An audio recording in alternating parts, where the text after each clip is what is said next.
আসসালামু আলাইকুম। Al Falah Islamic মিডিয়ায় আপনাকে স্বাগতম। সব ধরনের ইসলামিক বিনোদন নিয়ে আমরা আছি আপনার পাশে।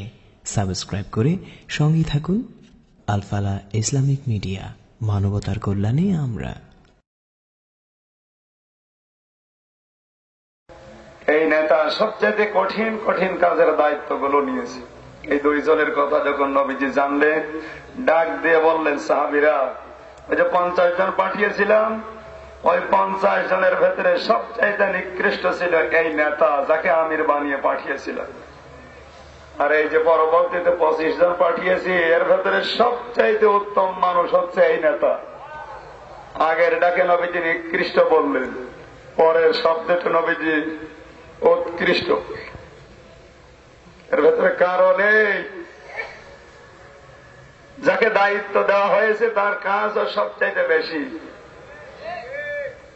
বিশ্বনবী সফরে বের হলেন, পথিমধ্যে খাবারের প্রয়োজন দেখা দিল। সাহাবায়ে কেরাম রাদিয়াল্লাহু তাআলা আনহুম ডাক দিয়ে বলেন, হে নবী, আপনি আমাকে পানি নিয়ে আসতে অর্ডার দেন, আমি নদী থেকে পানি নিয়ে আসি। নবীজি অর্ডার দিলেন। এক একজন সাহাবী এক একটা কাজ ভাগ করে নিচ্ছে। কেউ রান্না করা, কেউ পানি নিয়ে আসা, কেউ বাজার করা, কেউ চুলা কাটা। বিশ্বনবী ডাক দিয়ে বলেন, সাহাবীরা, তোমরা সবাই তো সব কাজ ভাগ করে নিলে, একটা কাজ বাকি আছে।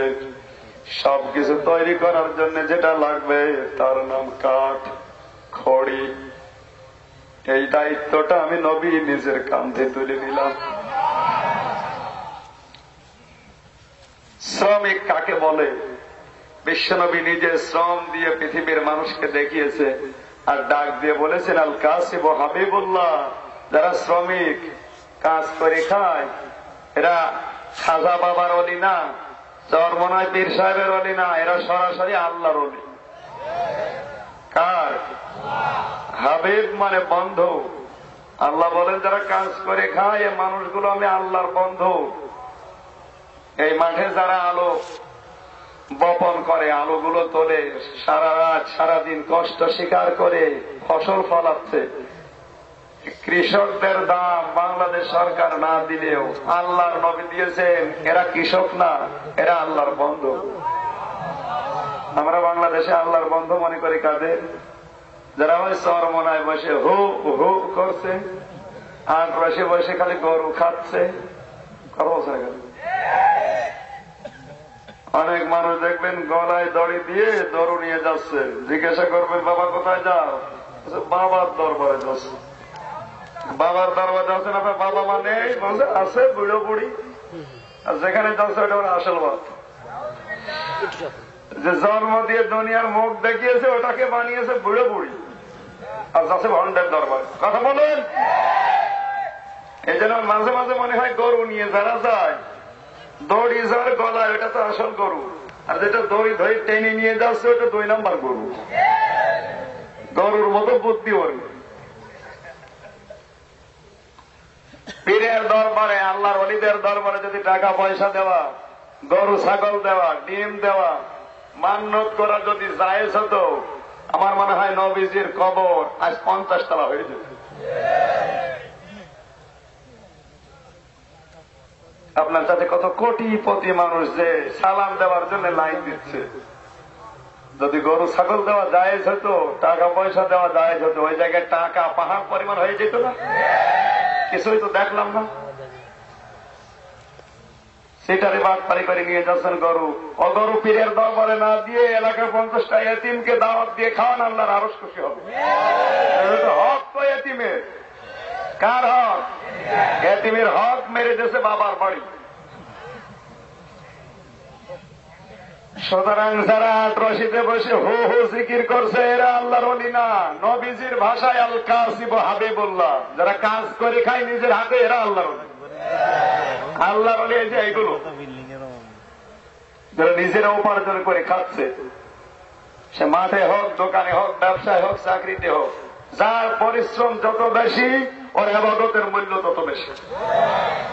যে লোকটা 2.5 মণি 3 মণি বাস্তা পিঠের উপরে নিয়ে নৌকায় তুলতেছে, স্টিমারে তোলে, ট্রাকে তোলে, তার একবার সুবহানাল্লাহ, আর আপনি এসি রুমের ভেতরে বসে 50 বার সুবহানাল্লাহ সুবহানাল্লাহ।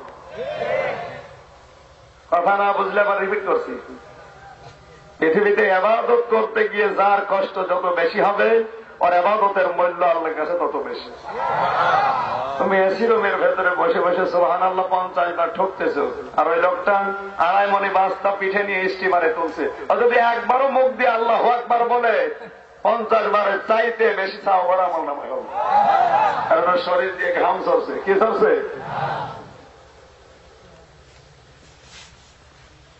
নবীজি আদর্শ ছিলেন শ্রমিকের জন্য। বারবার হাদিসের পাতা খুললে এটা বেশি পাওয়া যায়। হে আমার উম্মতরা, সাবধান, শ্রমিকের ঘাম শুকিয়ে যাওয়ার আগে তাদের হাতে তার পারিশ্রমিক টাকা ধরিয়ে দাও। আর বাংলাদেশে নিয়মটা নেই। ঘাম শুকিয়ে বাঁশি হয়ে গেছে, টাকা চাইতে গেলে বলে আইন নদীর আসে। 1 টাকা নিজের পাওনা টাকা চাইতে 10 বার ঘোরা, এরকম মানুষ আছে নাকি? এখন তো ডিজিটাল তালাক বেশি। অনেক দোকানে যদি কেউ বাকি করে ফেলে, দেখা যাচ্ছে 5-6 হাজার টাকা বাকি হয়ে গেছে, ওই দোকানের সামনে দেওয়া যায় না, অন্য একটা রাস্তা ধরেছে। কি বুঝ, কি চালাক! এই কুমিল্লা এরকম 2 নাম্বার মানুষ নেই, সব আল্লাহর ওলি। একটু মিলান তো হাদিসটা। নবীজি বলেন শ্রমিকের ঘামটা শুকিয়ে যাওয়ার আগেই তার হাতে টাকা ধরিয়ে দিবা। এটা যদি আজ যারা দায়িত্বশীল আছে, যারা মালিক আছে, এটা যদি সঠিকভাবে শ্রমের মূল্য দিত, গার্মেন্টস ফ্যাক্টরিতে আগুন ধরত, ভাঙচুর হতো। শ্রমের মর্যাদা নেই। বিশ্বনবী মুহাম্মদুর রাসূলুল্লাহ নানার জন্য আদর্শ ছিলেন। বাংলাদেশেও নানা আছে না নেই? এখন আর নানার নাতির কোন সম্পর্ক নেই, অথচ নবীজির নাতির সাথে নবীর সম্পর্ক ছিল। নবীজি সেজদায় গিয়েছে, যারা নানা আছেন তারা কান খাড়া করেন। ছোট্ট নাতি নাতিন আপনাকে বিরক্ত করে জ্বালায়, কখনো রাগ করবেন না, কারণ এটা ইবাদত। নবীজি সেজদায় পড়ে আছেন, হযরত হুসাইন ডাক দিয়ে বলে, আমি এতদিন ঘোড়া চড়বো, ঘোড়া পাই নাই। হাসান হোসাইন হযরত ফাতেমার কাছে যখন খাবার চেয়েছে, বলে আমার কাছে খাবার নেই। আবার চেয়েছে, জিজ্ঞাসা করে, খাবার নেই। তৃতীয়বার যখন চেয়েছে, 2টা থাপড় দিয়ে বাড়ি থেকে বের করে দিয়েছে, বললাম খাবার নেই। 2 ভাই গিয়ে রাস্তায় বসে বসে কাঁদতেছে। হঠাৎ একটা লোক ঘোড়ায় চড়ে যায়। হোসাইন ডাক দিয়ে বলে, ভাই হাসান, আমি ঘোড়াতে চড়বো। ঘোড়া পাবে কোথায়? বাড়িতে খাবারই জোটে না ঘোড়া। 2 ভাই চলে গেছে, যে দেখে নবীজি সেজদায়। হযরত হোসাইন নবীজির পিঠের উপরে উঠলেন, ডাক দিয়ে বলে, ভাই আমার এই ঘোড়া তো ভালোই। হাসান ডাক দিয়ে বলে, ভাই তোর ঘোড়া ভালো, কিন্তু ঘোড়ার তো নাকাল নেই। নাকাল বলছেন? এই যে এমনি দিয়ে কি দেয় যেন, সে যায় বলে লাগাম নেই। বিশ্বনবী মুহাম্মদুর রাসূলুল্লাহর ছোট্ট নাতি নবীজির গলা থেকে রুমালটা টান দিয়ে খুলে মুখের ভেতরে দিয়ে উপরে ধরে বসে আছে। আমার টাট্ট ঘোড়া। নবীজি সেজদায় পড়ে আছে। মাঝে মাঝেই বিরক্ত হয়, আবার চিন্তা করে, আমি তো নামাজে আছি, নামাজ আমার আল্লাহর জন্য। কথা বলছেন এখন? এখন আমি করি কি, তো নামতেও চাই না, আমি সেজদা থেকে মাথাও তুলতে পারি না। নবীজি কিন্তু এই চিন্তা করেছিলেন। হঠাৎ জিবরাইল এসে নবীজির কানে বলে, হে রাসূল, আপনি বিরক্ত হবেন না, রাগ করবেন না, হোসাইনকে আপনি হাত দিয়ে ধরে নামিয়েও দেবেন না। ও যতক্ষণ আপনার পিঠে থাকবে আমার আল্লাহর বড় ভালো লাগতেছে। যতক্ষণ থাকবে ততক্ষণ আপনাকে সেজদায় থাকা লাগবে, এটাই আমার আল্লাহর কাছে ভালো লাগছে। কি ভালোবাসতেন নবীজি নাতিকে। আর আমরা নাতি না, অন্য কিছু হয়ে দাঁড়িয়েছে।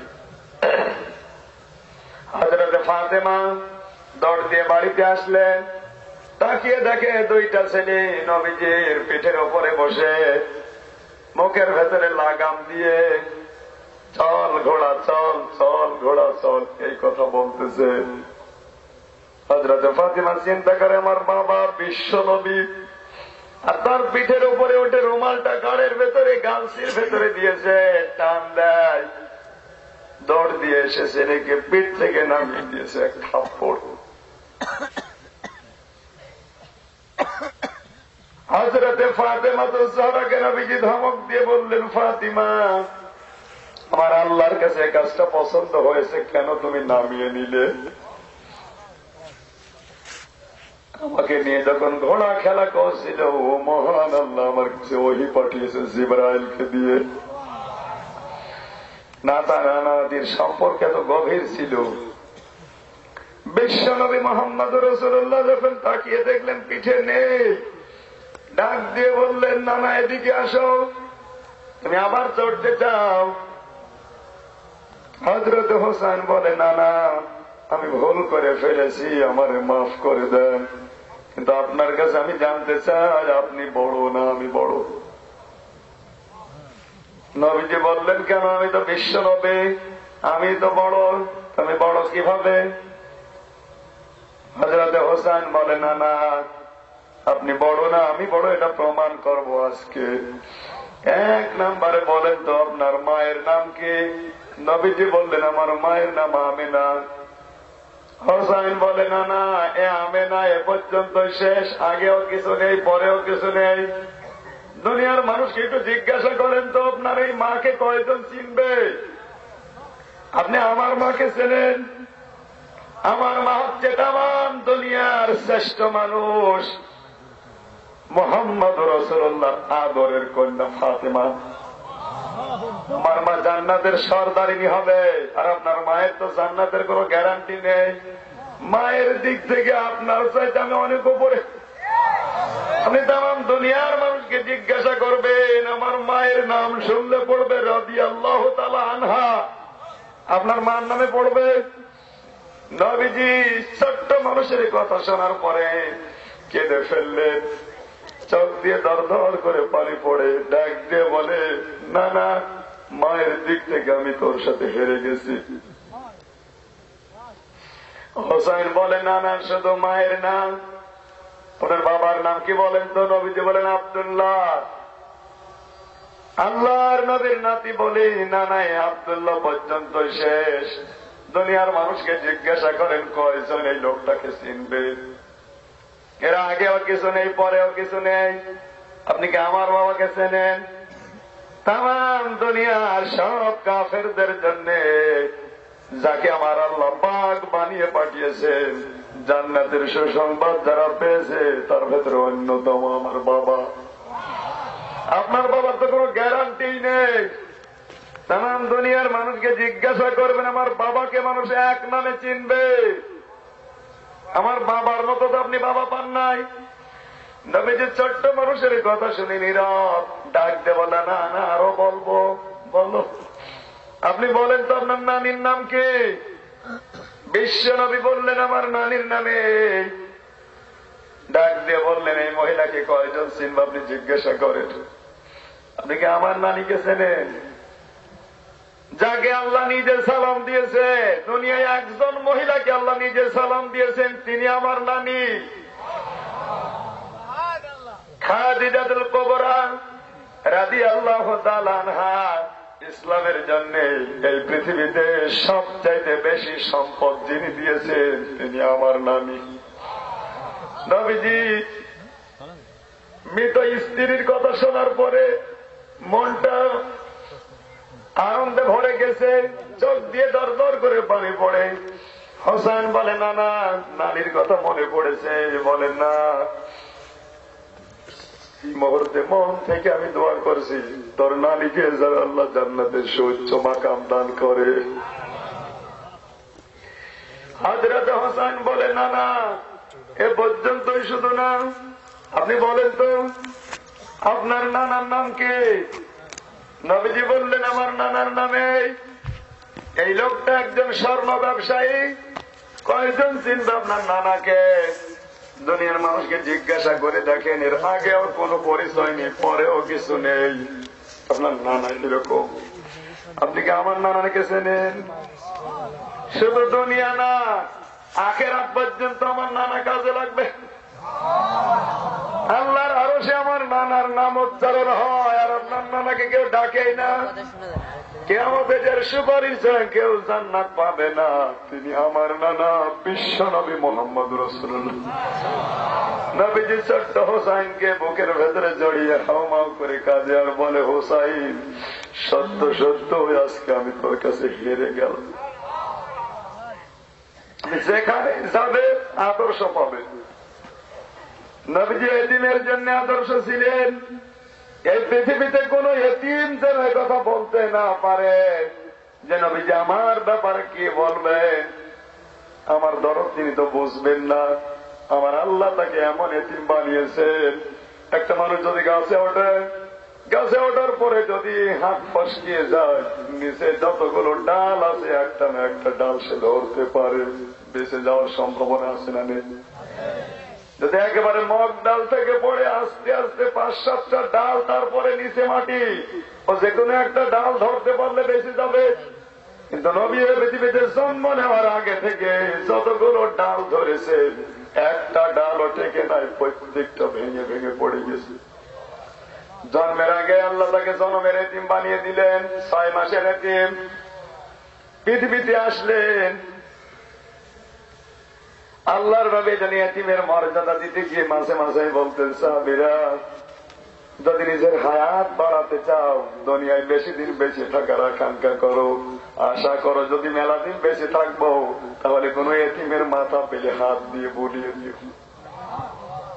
এতিমের মাথায় হাত দেওয়ার পরে যতগুলো চুল তোমার হাতের নিচে পড়বে, অতগুলো সওয়াব আল্লাহ তোমাকে দিয়ে দেবে।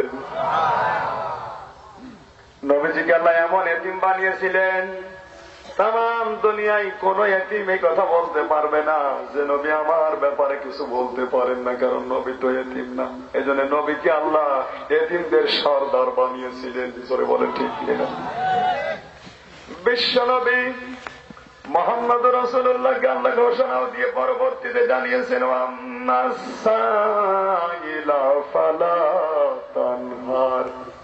হে নবী, এতিম মিসকিন যখন আসবে, সাইল যখন আসবে, ঘাড়া ধাক্কা দিয়ে তাড়িয়ে দেবেন না, কারণ ওটা এতিম না, ওর ভেতরে আমি আল্লাহর কুদরত লুকিয়ে আছে। আজ অনেক মানুষকে দেখা যায় এতিমের মাল আত্মসাৎ করে বগল বাজাচ্ছে।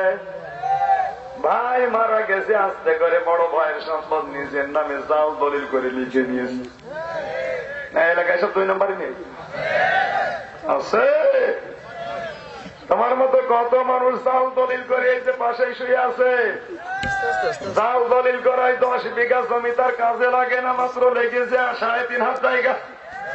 তাও তো ওর ভাগ্যে জুটেছে, তোমার ভাগ্যে কি আছে তাও বলো তো। কারণ দেশের যে অবস্থা, মারা যাওয়ার পরে লাশ অনেকের পাওয়া যাচ্ছে না, কথা বলে না কেন? সুতরাং এখান থেকে শিক্ষা নেবেন, কত মানুষ, কত মস্তান, কত জমি আত্মসাৎকারী ঘুমিয়ে আছেন নীরব শহরে, কেউ ওদের আর খোঁজ খবর নেয় না।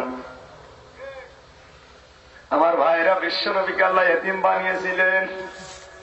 ঈদের দিন সকালবেলা তিনি ঈদগাহে যাচ্ছেন নামাজ আদায় করার জন্য। হঠাৎ দেখলেন ঈদগার রাস্তায় একজন এতিম ছেলে কাঁদতেছে। কত মানুষের রাস্তা দিয়ে গেল, এই বালকের কান্না কাউকে থামাতে পারে নাই। বিশ্বনবী আমার সামনে যেতে পারলেন না, তিনি থমকে দাঁড়িয়ে গেলেন। ছেলেটার কাছে গিয়ে বলে, কি তোমার মনের দুঃখ, কাঁদো কেন? ঈদের দিন, আনন্দের দিন, এদিনে কাঁদতে নেই। ছেলেটা বলে, আপনি কে? আপনার কাছে আমি বলবো না, আমি সেই সকাল থেকে দাঁড়িয়ে আছি। আমার মা আমাকে জানিয়েছে তোমার বাবা মারা গেছে সেই ছোট্ট বয়সে। মা আমার অন্য জায়গায় বিবাহ বসেছে, কিন্তু পুরুষ মানুষটা এত কঠিন, আমাকে সহ্য করতে পারে না। আমাকে খাবার দিলে মা মায়ের খায়। মা আজকে আমাকে সকালবেলা মাথায় হাত দিয়ে বলে, বাবা রে, আমার এমন কপাল পোড়া, ধরে আদর করে খেতেও দিতে পারি না। তোর এই মনের দুঃখ কারো কাছে বলে লাভ নেই।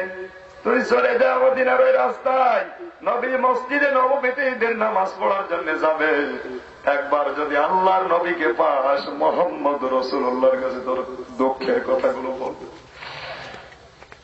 আমার ওই মায়ের কথা মতো আমি সে সকাল থেকে দাঁড়িয়ে আছি, মোহাম্মদ রাসূলুল্লাহ আসবে, আমি তার কাছে আমার দুঃখের কথা বলবো। আল্লাহর নবী আর স্থির থাকতে পারলেন না, বসে পড়লেন ওই জায়গায়। বালককে জড়িয়ে বললেন, কি তোমার মনের দুঃখ বলো। আমার মা আমাকে এই জানিয়েছে, নবী ছাড়া এই কথা আমি বলবো না। বিশ্ব নবী কেঁদে ফেললেন, ডাক দিয়ে বলেন, ও বাবা, ওই এতিম তুমি যার জন্য দাঁড়িয়ে আছো, আমি তো সেই এতিম নবী। বলো তোমার মনের কি দুঃখ। ছেলেটা বলতে আরম্ভ করেছে। নবীজি শুনছেন আর পানি পড়ছে চোখ দিয়ে, দাড়ি ভিজে যাচ্ছে। ডাক দিয়ে বলে, এতিম মুহাম্মদ রাসূলুল্লাহ যদি তোমার বাবার মতো হয়, আর ফাতেমাতুজ জাহরাকে যদি তুমি বোন মনে করতে পারো, আয়েশা যদি তোমার মা হয়ে যায়, বলো দেখি তোমার মনের দুঃখ মেটে নাকি। ছেলেটা এবার হাউমাউ করে কেঁদে রাসূলকে জড়িয়ে ধরলেন, হে নবী, আপনি যদি আমার বাবা হন, আয়েশা যদি আমার মা হয়ে যায়, এর চাইতে সৌভাগ্য আমার আর কিছুই নেই। নবীজি ঈদের নামাজ বাদ দিয়ে ছেলেটাকে কোলে নিয়ে বাড়িতে গেলেন। আয়েশাকে ডাক দিয়ে বলে, আয়েশা, ঈদের দিনে মহান আল্লাহ একটা পবিত্র একটা আমানত তোমার জন্য পাঠিয়েছে, একটা উপহার আল্লাহ তোমাকে দিয়েছে, এটা রাখো, এটার যত্ন করো, আরশ খুশি হয়ে যাবে। নবীজি এতিমের জন্য আদর্শ। আজ এতিম মিসকিনদেরকে খাবার দেওয়ার জন্য উৎসাহ দেয় না মানুষ। মানুষ মারা গেলে গরু জবাই করে 20,000 মানুষ দাওয়াত দিয়েছে, 10টা গরু জবাই এসে খেয়ে যাচ্ছে, তারা তাদের খাবারের কোনো অভাব নেই। যাদের জন্য খাবারের আয়োজন করে ওরা কিন্তু হার পায়। কথা বলছেন এখানে এলাকায় যদি থাকে এটা তুলে দেবেন, এটা ইসলাম না।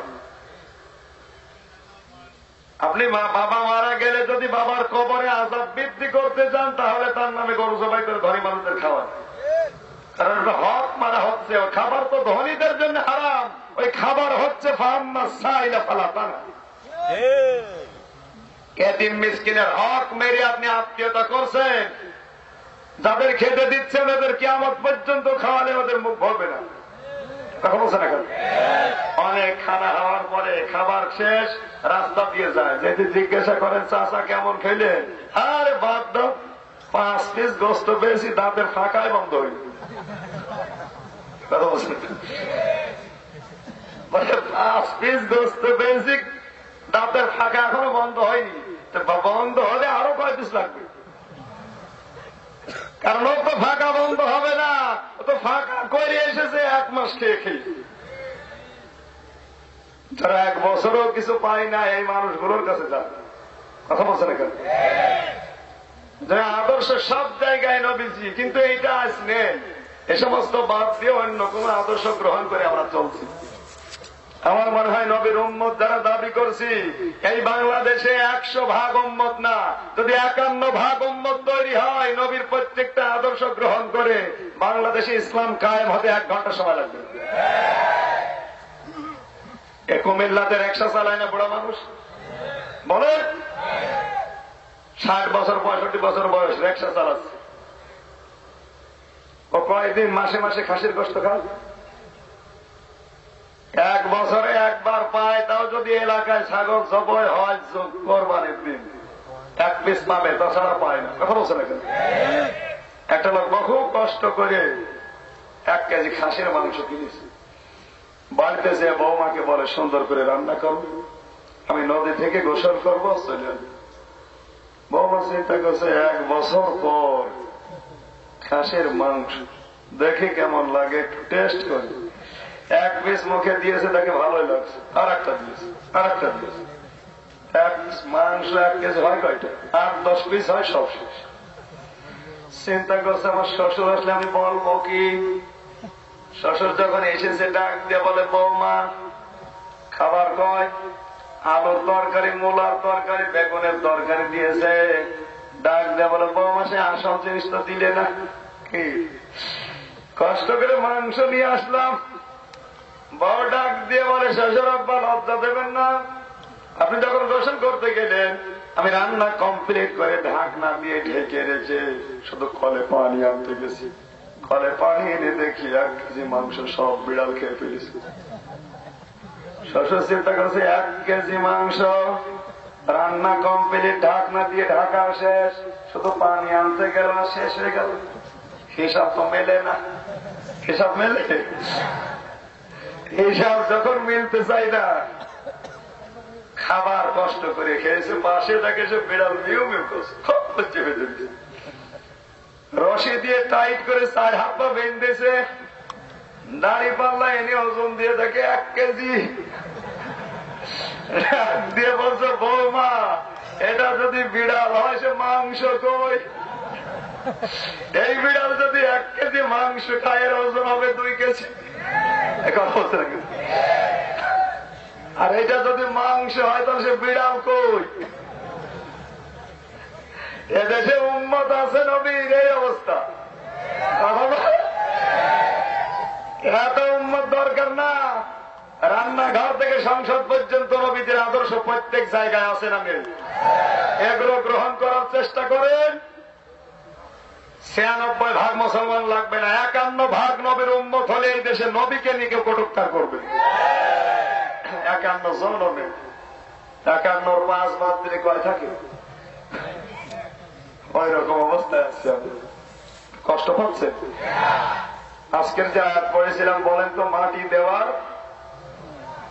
দেওয়ার একটা পরিচিত আয়াত। অনেকে মনে করছে আয়াত পড়ার দরকার ছিল। এই আয়াতটা, এই যে সভাপতি না, এটা সভাপতি না উনি, আর একজন যে মুরব্বী মানুষ আমার কাছে গেল, ওইটাকে মাস্টার সাহেব দিকে যাবেন না, পাশায় কবরস্থান, কবরে যাওয়ার আগে কি কি করা লাগবে ওই কথাগুলো যেন কবরে যে ধরা না পড়ে। কথাটা ঠিক আছে? আপনি যত উপরে ওঠেন এখানে কিন্তু আশায় লাগবে। কথা বলছে না কেন? মাহমুদুর রহমান মানে যত উপরে উঠো, মারা যদি যায় ঘুরে ফিরে সেই খাওয়া দিয়ে আসা লাগবে। এখানে করার কালকে যে আয়াতের তাফসীর করার জন্য বসেছিলাম, কণ্ঠের অবস্থার কারণে পারি নাই। কালকে আমার আলোচনার বিষয় ছিল জীবনের শিক্ষা। কোন জায়গায় জন্য এসেছিল? চক্রতলা। ওখানে আল্লাহর একটা বক্তব্য ছিল, আল্লাযী খালাকাল মাউতা ওয়াল হায়াতা। আল্লাহ বলেন তোমাদের মউত আর হায়াত এটা আমি বানিয়েছি। আগে বানিয়েছি কি? তারপরে আল্লাহ কিন্তু আগে হায়াতের কথা দেয়নি, আগে দিয়েছে মউতের কথা। তোমাদের মউত বানিয়েছে আগে, তারপরে হায়াত। মুফাসসির যারা 42টা তাফসীরের মুফাসসির একমত, সবাই বলেছে আল্লাহ মাউতা দিয়ে শুরু করেছেন। এই জন্য আল্লাহ দুনিয়ার মানুষকে জানাতে চায়, বান্দারা যা করো মরা লাগবে। এই শিক্ষাটা নেওয়ার জন্য আজকের এই মাহফিল নাকি? মুরব্বী তো কথা ভালো যে আমরা এই কবরে তো যাবো অবশ্যই, আজ হোক কাল হোক, হয়তো কেউ আজকে যাচ্ছে, আমরা 2 দিন পরে যাবো। তাছাড়া এখানে বাদ দিয়ে অন্য কোন জায়গা আছে না? সরঞ্জিত বাবুর মতো আগুন লাগিয়ে দেব। সরঞ্জিত বাবুরে আগুন দিয়েছে কোন কায়দা দেখেছে? বৈধ করে কথা বলছে না কেন? মাথা নিচের দিকে একেবারে সব ছাই করে ফেলেছে। ওদের বিশ্বাসের আর কিছু হবে না। আযাব তো শরীরের হয় না, আযাব হয় রুহুর। ইল্লিন আর সিজ্জিন আল্লাহ বানিয়েছেন। ভালো কাজ যদি করেন আপনার আমল নামা আল্লাহ নিয়ে যাবে ইল্লিনে। আর যদি 2 নম্বর হন এরশাদ শিকদারের মতো, কথা বলছে না কেন?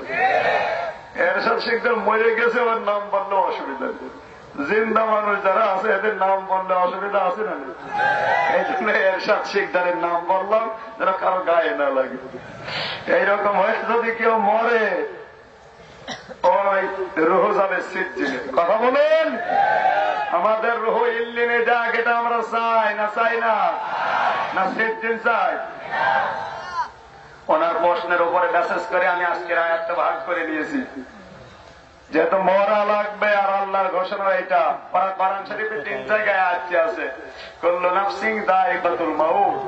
সূরা আম্বিয়ার ভেতরে আছে, সূরা আনকাবুতের ভেতরে আছে, সূরা আলে ইমরানের ভেতরে আছে। এক কথা 3 বার আল্লাহ মনে হয় ভুল করে ফেলেছে। 3 বার বলার কারণ হচ্ছে গুরুত্ব দেওয়া। বলে কুল্লু নাফসিন যায়িকাতুল মাউত সুম্মা ইলাইনা তুরজাউন। জীবন যাদেরকে দিয়েছি ওকে একদিন মরণ দেব। কথা বললেন না কেন? কিন্তু জীবন নেয় ওর মরণ আছে। জীবন যার নেয় ওর মরার দরকার নেই, কিন্তু যারাই জীবন দিয়েছে ও যদি পিপিলিকাও হয় ওকেও একদিন না একদিন মরা লাগবে, না লাগবে না? সম্মানিত ভাইরা, আমাদের এখান থেকে শিক্ষা আজকে, আমি যা করি না কেন আশা লাগবে এই কবরস্থানে। এখানে যাওয়ার আগে আমাদের কি কি দরকার, ওখানে গিয়ে যেন ধরা না পড়ি, ওই কথাগুলো বলার জন্য মানুষ মাটি দিতে আসে। মুসলমানের উপর যে 6টা হক তার অন্যতম এই, কোন মুসলমান মারা গেলে আপনার দাওয়াত যদি নাও দেয়, নিজের হক আদায় করার জন্য তার জানাজায় হাজির হয়ে মাটি দিতে হবে। কথা বলছেন কেন? নাকি সে মারা গেলে মূর্তি তৈরি করে টাঙিয়ে রাখবেন? না, আপনার হক হচ্ছে ও যদি মারা যায় আপনাকে দাওয়াত দেওয়ারও দরকার নেই। মাইকিং যদি নাও করে, আপনি শুনেছেন আপনার মুসলমান মারা গেছে, আপনি নিজের দায়িত্ব নিয়ে তাকে গোসল করিয়ে জানাজার নামাজ পড়ে কবরে রাখবেন। এই হক গুলো নবীজি আপনাকে দিয়েছেন। এই হক যদি আদায় না করেন জবাব দেওয়া লাগবে না? বলেন। কিন্তু এই দেশে এখন লাশ নিয়েও রাজনীতি। আওয়ামী লীগের লোক যদি মারা যায় বিএনপি নাক শিটকায়, ও মরেছে ভালো হয়েছে। বিএনপির লোক মারা যায়, এই যে চুয়াডাঙ্গা 2 আসনের এমপি ছিল, সাবেক এমপি মাওলানা হাবিবুর রহমান, তার এগেনস্টে আওয়ামী লীগের যে এমপি এখন টগর, আলী আসগার টগর, উনি যখন মারা গেল, আমার মনে হয় জানাজা আমি যত জায়গায় গেছি, মাওলানা হাবিবুর রহমান চুয়াডাঙ্গার 2 আসনের এমপি মরহুম, জানাজায় যে এত মানুষ হয় আমার কল্পনাও ছিল না। 5 লাখের উপরে এত মানুষ। কিন্তু বাড়ির পাশের বাড়ি, উনি দল করে আলাদা, এই জন্য আসলো না। আপনি দলই বড় হয়ে গেল নবীর হাদিসের চাইতে। দল মরে মরার পরে কবরে যাবে? কবরে আপনাকে এটা বলা লাগবে আপনার ভাই মারা গিয়েছিল মুসলমান ভাই, আপনি কেন জানাজায় গেলেন না? বলেন। এরকম রাজনীতি এলাকায় আছে না নেই? নিকৃষ্ট মানের মানুষ এগুলো, মানুষ না এগুলো জানোয়ার। মরে গেছে তাও রাজনীতি শেষ হচ্ছে। মরে যাও তার তেজ কমে না, এই অভ্যাস ছিল আবু জেহেদের। যখন বদরের ময়দানে মরে যাচ্ছিল, ইবনে মাসউদ ওর গলার ভেতরে যখন ছুরি দিয়েছে, ডাক দে বলে, কে রে তুই? ইবনে মাসউদ। কি করবে? তোকে জবাই করবে। জবাই করবে কর, গলাটা একটু বড় করে কাট। আব্দুল্লাহ ইবনে মাসউদ বলে, কেন? বলে, মানুষ জানে আমার মাথা দেখে বুঝতে পারে যে নেতার মাথা। অনেক শয়তান, মরিয়ে যাচ্ছে তাও তেজ কমছে না। এদেশে এরকম অনেক আবু জেহেল আছে না নেই? মরিয়ে যায় তাও তেজ কমে না, রাজনীতি বন্ধ হয় না। আমি আরো নিচে নামবো? কবরস্থানের মাহফিল, এজন্য কি নিচে নামা যাচ্ছে না? নাই কত নিচে নামতাম। সম্মানিত ভাইরা, সুতরাং ওনার প্রশ্নের উপরে মেসেজ করে যেটা বলছিলাম, আমরা প্রত্যেকেই মানুষ মারা যাওয়ার পরে মাটি দিতে চাই। এই সিস্টেম চলে আসতেছে আদম নবী আলাইহিস সালাম থেকে। মানুষ মারা গেলে কবর দেওয়া লাগে, নাকি এলাকায় মানুষ মরে না? মরে। আদম আলাইহিস সালাম থেকে এই সিস্টেম চলে আসতেছে। হিন্দুদের যে সিস্টেম ওটা ওরা বানিয়েছে, আর আমাদের যে সিস্টেম এটা আমার আল্লাহ বানিয়ে দিয়েছে। এজন্য সনাতন ধর্ম বলে হিন্দু ধর্ম যারা প্রচার করেন, এটা মিথ্যা, বানোয়াট, প্রতারণা, প্রতারক। সনাতন মানে পুরাতন। সনাতন মানে কি? যারা বাংলা অভিধান পারে, সনাতন মানে কিন্তু পুরাতন। নাকি বেশি বললাম? পৃথিবীর সবচাইতে পুরাতন ধর্মের নাম ইসলাম। কারণ আদম নবী ছিলেন ইসলামের অনুসারী। কথা বলেন না কেন? আদম নবীর আগে কোন মানুষ ছিল? তাহলে পুরাতন ধর্ম যদি পালন করতে চান, ইসলাম পালন করা লাগবে। আর ইসলামের নিয়ম এই সুন্দরটা, মানুষ মারা গেলে মাটির নিচে দিয়ে দাও, দেহটা মাটির সাথে মিশে সার হয়ে যাবে, আর যেটাকে আযাব দেওয়া, বিচার করাটা আমি আল্লাহ করব। সম্মানিত ভাইরা, হিন্দুদের এটা স্বাস্থ্যসম্মত না, বিজ্ঞানসম্মত না, পরিবেশ দূষণকারী 1 নম্বরে। মানুষ মারা গেলে যদি পোড়ান, এটার দুর্গন্ধ, কথা বলছেন না কেন? এটার দ্বারা যে ধোঁয়া সৃষ্টি হয়, ধোঁয়া কিন্তু ধোঁয়া না, ওটা মারাত্মক ক্ষতিকারক। মানুষ পোড়ানো যে ধোঁয়া, ধোঁয়া কিন্তু ভালো না, নাকি ধোঁয়া হয় না? অনেকগুলো প্রায় 11-12টা কারণ দিয়েছে মানুষ মারা গেলে যদি মাটি না দিয়ে কেউ পুড়িয়ে ফেলে। ইসলামের প্রত্যেকটা বিধান বিজ্ঞানসম্মত, স্বাস্থ্যসম্মত। কারণ আমাদের বিজ্ঞানের উৎস কোরআন শরীফ, স্বাস্থ্যের উৎস কোরআন শরীফ। আমার আল্লাহ নিজে জানিয়েছেন রহমান আল্লামাল কোরআন খলাকাল ইনসান। মানুষ তো আমি বানিয়েছি। কে বানিয়েছে? মানুষ বানিয়েছে কে? কোরআনে কারিমে রব্বুল আলামিন বলেন, আমি কেন বানালাম মানুষ, কেমন করে বানালাম? কান খাড়া করে নিজের জন্মের ইতিহাস শোনেন। ডারওয়াইন যে থিওরি দিয়েছে, কার্ল মার্কস যে থিওরি দিয়েছে, একটাও মেলে না। কোরআনে কারিম যে থিওরি দিয়েছে কিয়ামত পর্যন্ত একই থাকবে। কোরআনে কারিম বলেছেন, ফালিয়ানজুরিল ইনসানু মিম্মা খুলিক খুলিকা মিম্মা ইন দাফিকি ইয়াখরুজু মিন বাইনিস সুলবি ওয়াত তারাইব। সুবহানাল্লাহ বলতে পারেন না?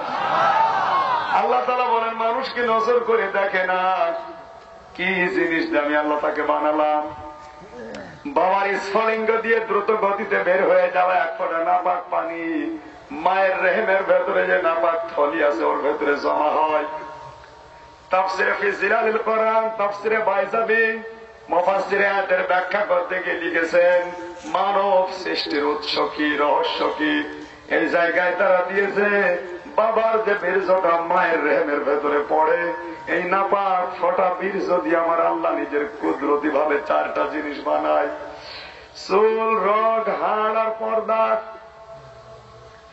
আর মায়ের রেহেমের ভেতরে যে নাপাক পানিটার থলি আছে, ওই নাপাক পানি দিয়ে আল্লাহ আরো 4টা জিনিস বানায়, রক্ত, গোশত, চর্বি আর চামড়া। এই 4-8টা জিনিস যখন এক হয়, ফেরেশতারা জিজ্ঞাসা করে, রব্বুল আলামিন তোমরা বান্দা বান্দি পরিপূর্ণ করার জন্য 13টা উপাদান লাগবে। আজ মাত্র 215 বছর আগে বিজ্ঞান এটা পেয়েছে, আর এই থিওরি কোরআনে আল্লাহ দিয়েছে 1500 বছর আগে। 1500 বছর আগে আমার আল্লাহ দিয়েছেন। মা দিয়েছে 4টা, বাবা দিয়েছে 4টা, কিন্তু মানুষ তৈরি করতে হলে কমপক্ষে 13টা জিনিস লাগে। বাবা না মা আপনাকে 2জন মিলে না 8টা দিল, আর বাকি 5টা আপনাকে বাবা মা দেয়নি, ডাক্তার দেয়নি, প্রধানমন্ত্রী দেয়নি, দিয়েছে কে? আল্লাহ তাআলা বলেন, ওয়াজআলা লাকুমুস সামাআ ওয়াল আবসারা ওয়াল আফইদা লাআল্লাকুম তাশকুরুন। সূরা নাহাল 14 নম্বর পারা, 14 নম্বর পৃষ্ঠা, 14 নম্বর লাইনের 7 নম্বর উপর 78 নম্বর আয়াতের প্রথম অংশ আছে। রব্বুল আলামিন বলেন, শ্রবণ শক্তি, দর্শন শক্তি, বাক শক্তি, আকেল শক্তি আর ঘ্রাণ শক্তি, এই 5টা আমি আল্লাহ নিজের কুদরত থেকে দেই। ওখানে 8 আর এই 5 কয়টা? এই 13টা বিষয়, 5টা আমার আল্লাহর কুদরতি হাতে। আল্লাহ যদি বলেন আমি একটাও কম দিতাম, তাহলে দুনিয়ায় মানুষ আসতো ঠিক, কিন্তু অন্ধ হয়ে আসতো। আল্লাহ যদি দর্শন শক্তিটা না দিত, আপনি দুনিয়ায় আসতেন কিন্তু পরিপূর্ণ মানুষ আপনাকে কেউ বলতো না, বলতো কানা। নামের আগে কি চোখ হইতো? কানা। আপনার জবানটা যদি আল্লাহ না দিত, সব কিছু ওকে, কিন্তু কথা বলার ক্ষমতা আপনার নেই। এই যে গত 5 দিন আমি যে অবস্থায় ছিলাম, কথা বলতে পারতাম না। মানুষ বোবা হলে তার যে কি কষ্ট, এই 5 দিন আমি টের পেয়েছি। হাড়ে হাড়ে টের পাচ্ছিলাম যে আল্লাহ মাহুল বায়ান, আল্লাহ মানুষকে কথা বলা শিখিয়েছে। আর আমার মনে হচ্ছিল তামাম দুনিয়ার সবচেয়ে বড় নিয়ামত কথা বলো। কথা যে বলতে পারে না, মনের ভাব প্রকাশ করতে পারে না, এই বোবার মতো দুনিয়ায় অশান্তি কারণে। তাও তো আমি লেখাপড়া জানি, কোনো কিছু চাইলে আমার স্ত্রীর কাছে লিখে দিতাম, কিন্তু যারা লেখাপড়া জানে না, যাদের কথাগুলো বোঝাতে পারে না, কোন জাহান্নামে আছে একটু চিন্তা করে। এই দিকে তাকিয়ে তো জবানের হক আদায় করা দরকার। আজ আমাদের ছোট্ট বেলা থেকে উল্টা পাল্টা জিনিস শেখানো হয়। আমি মসজিদে নববীতে আসরের নামাজ পড়ে একটু হাঁটাহাঁটি করছি মসজিদে নববীতে, নবীজির মসজিদে। হঠাৎ দেখি ছোট্ট ছোট্ট ছেলে মেয়েরা খেলা করছে মসজিদের বারান্দায়। ওরা খেলা করে মায়েদের সাথে বোনদের সাথে আসে নামাজ পড়তে। এসে মায়েরা নামাজ পড়ে 3 বছর 4 বছর বয়স, এসে খেলা করছে। আমাদের দেশে ছোট্ট ছোট্ট ছেলেরা মেয়েরাদের খেলা করে কি বলে, কিট কিট কিট কিট, শুয়ে দিলাম শুয়ে দিলাম, ধর ধর, এইগুলো বলেন, কথা বলছেন আমার, এইগুলো বলে খেলা করে ছেলে মেয়েরা। আর মদিনার মেয়েদের ছেলেদের খেলা ছোট 3 বছর 4 বছর বয়স, খেলাও করছে। চিন্তা করলাম কি বলছে দেখি তো, কান পেতে দাঁড়ালাম, দেখি ওরা আমাদের দেশের মতো ধর ধর সই সই কিট কিট বলে কি না। 3 বছর বয়স 4 বছর বয়স ছোট্ট ছোট্ট ছেলে মেয়েরা একে অন্যকে ধরছে আর বলছে সুবহানাল্লাহি ওয়া বিহামদিহি সুবহানাল্লাহিল আযীম। আল্লাহর নামের তাসবিহ আদায় করে খেলা করছে। একজনকে ডাক দিয়ে জিজ্ঞাসা করলাম, মা ইসমুকা? বলছে আব্দুল্লাহ। এই যে শব্দগুলো বললে ওর ভাষা দিয়ে ওকে বলছিলাম, এই শব্দগুলো বলে ওকে তাড়া দিচ্ছিলে। বলছে আমরা খেলা করছি। আর আমার দেশে ছেলে মেয়েদের খেলার এজটা কি করব? এই যে 8-5-13টা জিনিস আল্লাহ দিয়ে মায়ের পেটের ভেতরে যখন তৈরি করছে বীর্য থেকে, 40 দিন পর পর আপনার আকৃতিগুলো পাল্টায়। আল্লাহ রাব্বুল আলামিন বলেন বীর্য থেকে জমাট রক্ত বানায়, এ থেকে গোশতের টুকরা বানায়, এর উপরে ছাউনি দিয়ে চামড়া দিয়ে গোশত দিয়ে রগ দিয়ে আমি আল্লাহ ঢেকে দেই। মানুষের শরীরে যতগুলো রগ আছে এই রগ বের করে যদি সাজানো যায় 1 একরের জায়গার বেশি লাগবে। শুধু এই রগ, এত রগ আছে শরীরে। সম্মানিত ভাইরা, আমি শিক্ষা দিচ্ছিলাম আল্লাহর এই কুদরতটা। রব্বুল আলামিন দয়া করে, তার নাম যে রহমান, এই নামের খাতিরেই কিন্তু আমাদেরকে এই 5টা জিনিস দিয়েছে। আমরা কিন্তু পেটের ভেতরে কেউ চাইনি, চেয়েছি? বলেন। আল্লাহ রাব্বুল আলামিন বলেন 6 মাস যখন বয়স হয়ে যায় মায়ের পেটের ভেতরে তখন ক্ষুধার উদ্রেক দেখা দেয়। দুনিয়ার কোন ডাক্তার, বৈজ্ঞানিক, চিকিৎসক, ইঞ্জিনিয়ার তোমার খাবার মায়ের পেটে পাঠায় নাই। আমি আল্লাহ তোমার খাবারের ব্যবস্থা তো দরকার, ক্ষুধা লেগেছে। মায়ের ক্ষুধাকে তো আমি আস্তে আস্তে নষ্ট করে দিয়েছি। মা তো খেতে গেলেই বমি আসে, খেতে পারে না। তোমার খাবারের ব্যবস্থা হবে কি দিয়ে? যে আমি আল্লাহ পাক দুনিয়ার মানুষের হিসাব না করে আমার নাম যেহেতু রব, এই রব নামের খাতিরে তোমার মায়ের মাসিক অসুখ আমি আল্লাহ বন্ধ করে দেই। মায়ের এই নাপাক রক্তটা আমি তোমার মুখ দিয়ে দিয়ে পাস করে বড় করতে পারতাম, কিন্তু করি নাই। মায়ের ওই নাভির সাথে তোমার নাভির একটা তার সংযোগ আমি আল্লাহ তৈরি করে দিয়েছি। ওই নাপাক রক্ত গুলো তার দিয়ে নাভির মাঝখান দিয়ে পাস হয়ে তোমার জীবন আমি বাঁচিয়েছি। মুখটা পবিত্র রেখে দিয়েছি এই কারণে, কারণ দুনিয়ায় যাবার পরে তুমি আমার আল্লাহর পবিত্র নামের জিকির করবা, আমার পবিত্র কোরআন পড়বা, এই মুখ দিয়ে পবিত্র কথাগুলো বলবা। এই জন্য মুখটা অপবিত্র করি নাই। কিন্তু আমার আফসোস লাগে বান্দা তখন দুনিয়ায় যাওয়ার পরে যখন পবিত্র মুখ অপবিত্র কাজে ব্যবহার করো। অপবিত্র বলতে যে বিড়ি, সিগারেট, ডাল,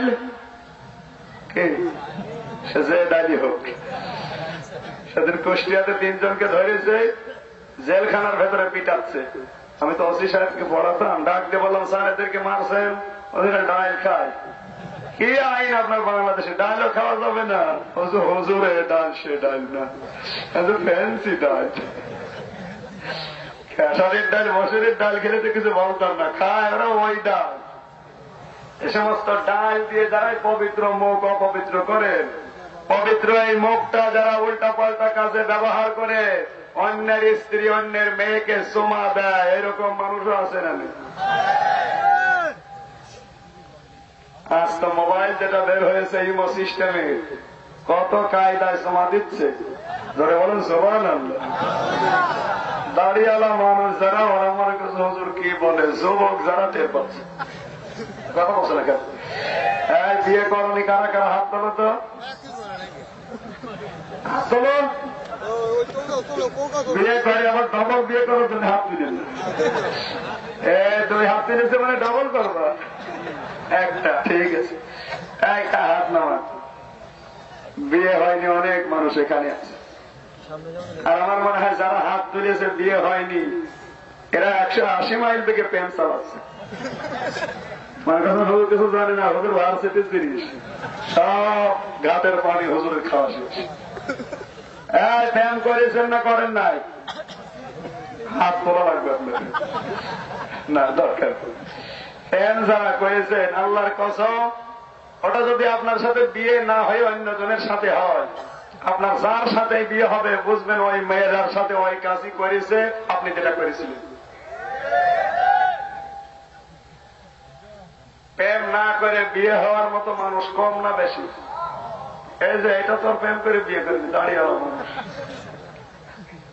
প্রেম করবে এখন। এখন যদি যে ঘরে সালাম দিয়ে নিজের স্ত্রীর হাত চেপে ধরে, সারাদিন যত সগিরা গোনা ছিল সবাই হাতের ফাঁকা দিয়ে ঝরে যাবে। নিজের বউ বাদ দিয়ে অন্যের বউ ধরবে। এখন তো অন্যের বউ ধরা ধরে চলতে বেশি। কথা বলেন, নিজেরটার সাথে কোনো পরিচয় নেই। পরকীয়া প্রেম বাংলাদেশে বাড়ছে, এই জরিপ যেটা বলছে এদেশে সবচাইতে বেশি এখন 180 মাইল বেগে চলছে, সেটা পরকীয়া প্রেম। নিজের স্ত্রীর কোনো খোঁজ খবর নেই, অন্যের মেয়ের সাথে লাইন করে কিছুদিন পরে পালিয়ে যাচ্ছে। কত মানুষের যৌবন হোটেলে বিক্রি হয়, নাকি এলাকায় সব নেই? আপনার মুখটাকে আল্লাহ পবিত্র রাখলেন, মায়ের পেটের ভেতরে নাপাক জিনিস না দিয়ে নাভি দিয়ে পাস করে, আর সেটা যে নাপাক করছেন এই মুখ দিয়ে আমি উল্টা পাল্টা জায়গায় ব্যবহার করি। মুখে যদি কেউ মিথ্যা কথা বলে মুখ নাপাক হয়। কথা বলেন, মুখে যদি মিথ্যা সাক্ষী দেয় মুখ নাপাক হয়। হারাম কোন খাবার যদি উপায় উপার্জন করে যদি এই মুখ দিয়ে দেয় মুখ নাপাক হয়। আমার আল্লাহ আফসোস করে তখন। সম্মানিত ভাইরা, আল্লাহ তখন সিদ্ধান্ত দেয়, ফেরেশতারা 13টা জিনিস এক হয়ে গেছে। ফাকাইফা ওয়াল্লাযী ইউসাউবিরুকুম ফিল হামি কাইফা ইয়াশা, সূরা আলে ইমরানের 6 নম্বর আয়াত, 3 নম্বর পারা 9 নম্বর পৃষ্ঠা 6 নম্বর লাইনের প্রথম নম্বর রুকুতে আছে। তাফসীরে ফি জিলালিল কোরআন আল্লাহ পাক বলেন, ওই সে আল্লাহ যিনি মায়ের পেটের ভেতরে তোমাদের আকৃতিটা তৈরি করেন, ওরা বডি বানায় ফেরেশতারা, আর আকৃতি বানায় আমার আল্লাহর নিজের কুদরতি হাত। এই জন্য মানুষকে বলতে নেই তোর মুখে লাথি দেবো, বলতে নেই। এই কাজটা মেয়েরা বেশি করে। কথা বলছে না? ওরা গালি গালাজ পায় না, শুধু তোর মুখে লাথি দেবো এই গালি বেশি দেয়। তাই এলাকায় হয়তো নেই। মেয়েদের অভ্যাস এইটা। মা বোনেরা যদি মাইকের আওয়াজ শুনতে পান এই অভ্যাসটা ত্যাগ করে। আল্লাহ পাক বলেন, আমি আকৃতি বানাই কিন্তু ছেলে বানাবো না মেয়ে বানাবো, এই সিদ্ধান্ত মা বাবা দেয়। আজ মেয়ে হওয়ার পরে যাদের মুখ কালো হয়ে যাচ্ছে, আপনি আল্লাহর সিদ্ধান্তে রাজি না, আপনার উপরে আল্লাহ রাজি না। এই অভ্যাসটা আছে কাফেরদের। ওয়াইদা বুশিরা আহাদুহুম বিল উনসা যাল্লা ওয়াজহুহু মুসওয়াদ্দা ওয়া হুয়া কাযীব। আল্লাহ বলেন কাফেরদের অবস্থা এই ছিল, যদি শুনতো মেয়ে হয়েছে সঙ্গে সঙ্গে মুখ কালো হয়ে যেত। আজও বাংলাদেশে অনেক মুসলমানের এরকম কালো হয় না? হয় না? আপনার মরণ হবে কুফরের অবস্থা যদি আল্লাহর সিদ্ধান্তে আপনি রাজি না থাকেন। নবীজির 4-4টা ছেলে প্রত্যেকটা ছোটকালেই মারা গিয়েছে। একদিনে তো আফসোস করে বলেন না যে আল্লাহ তুমি সব ছেলে নিয়ে গেলে আর মেয়েগুলো তো নাও না, বলেছে? কোনদিন বলেন না আল্লাহ তুমি একটা ছেলে দাও। বিশ্বনবী সবচেয়ে বেশি ভালোবাসতেন মেয়েদের, এমনকি নিজের মেয়ে ফাতেমাতুজ জহরাকে ডাক দিয়ে বলেছেন, দুনিয়ার মানুষ মেয়েদেরকে গালি দিবা না, মেয়ের পিতাকেও গালি দিবা না, কারণ আমি নবী নিজে মেয়েদের পিতা। সুবহানাল্লাহ বলতে পারেন না? মেয়ে যার ঘরে একটা আছে ওটা একটা জান্নাত পেয়েছে। আমার ঘরে আল্লাহ একটা দিয়েছে জান্নাতুল মাওয়া, ওর নামে রেখে দিয়েছে জান্নাতুল মাওয়া। আসলে জান্নাত যেই দিন আমার ঘরে এসেছে ওই দিন থেকে বরকত শুরু হয়ে গেছে। মেয়েটাকে আল্লাহ দেয় আপনার পরিবারে বরকত দেওয়ার জন্য। দুনিয়ার বরকত যদি নাও হয় নবীজির হাদিস হচ্ছে মেয়েটাকে যারা আদর করবে, ভালোবাসা দেবে, স্নেহ দেবে, খরচ করবে, লালন পালন করবে, দিন শিখাবে, সৎ পাত্র থেকে পাত্রস্থ করবে, কিয়ামত পর্যন্ত আল্লাহর সাহায্য তাদের উপর থাকবে। এজন্য মেয়েদের জন্য যে খরচ করা হয় এটা খরচ না, মেয়েদের জন্য খরচ করলে ওটা সাদগা। ওইটা কি? আরো জোরে বলে। একটা ছেলে মানুষ যদি আপনার ঘরে হয়, ছেলেটাকে তার প্রাপ্ত বয়স্ক পর্যন্ত পৌঁছিয়ে দেওয়ার পরে যদি তার খোঁজ খবর, টাকা পয়সা, খরচ পাতি আপনি না দেন, আপনার গুনাহ হবে না। কথা বলছেন? ছেলে হওয়ার পরে যদি প্রাপ্ত বয়স্ক হওয়ার পর ওর খোঁজ খবর, টাকা পয়সা, খরচ পাতি আপনি না দেন, আপনার কিন্তু গুনাহ হবে না। কিন্তু মেয়ে হওয়ার পর ওর খরচ তো দেওয়াই লাগবে, মানুষ করা লাগবে। যতদিন অন্যের বাড়িতে বিয়ে না দেবেন ততদিন আপনার ছাড় নেই। সম্মানিত ভাইরা, আল্লাহ বলেন সিদ্ধান্ত নেওয়ার জন্য ফেরেশতারা যখন জিজ্ঞাসা করে তখন আমি ফাইনাল সিদ্ধান্ত দেই। কি সেটা? ইয়াখলুকু মা ইয়াশা, ইয়াহাবু লিমান ইয়াশাউ ইনাসা ওয়া ইয়াহাবু লিমান ইয়াশাউ যুকুর। আমি আল্লাহ তাআলা তৈরি করি তোমার মায়ের পেটের ভেতরে তোমার আকৃতি প্রকৃতি, ছেলে বানাবে না মেয়ে বানাবে এটা আমার সিদ্ধান্ত অনুযায়ী হয়। এজন্য কাউকে আমি মেয়ে দেই, কাউকে ছেলে দেই, কাউকে ছেলে মেয়ে দুইটাই দেই, কাউকে অন্ধা করে রাখি, সব ক্ষমতা আমার হাতে। সম্মানিত ভাইরা, আমি শিক্ষা দেওয়ার বিষয় ছিল আল্লাহ আমাদেরকে বানিয়েছেন। ডারউইনের এই থিওরি, কার্ল মার্কসের থিওরি, হগলের যে থিওরি, থিওরি গুলো সব কোরআনের আয়াত অনুযায়ী ভুল। আল্লাহ বানিয়েছে কাদেরকে? খালাকাল ইনসান। আল্লাহ বলেন আমি বানিয়েছি মানুষ, আমি মানুষ বানিয়েছি। এই মানুষ বানানোর পরে আবার কিছুদিন পরীক্ষার জন্য দুনিয়ায় ছেড়ে দিলাম। লিয়াবলুয়াকুম আইয়ুকুম আহসানু আমালা। আমি দেখতে চাই দুনিয়ায় সবচেয়ে ভালো কাজ কোনটা তোমরা করে আসতে পারো। এটা দেখার জন্য দুনিয়ায় কিছুদিন ছেড়ে দিলাম।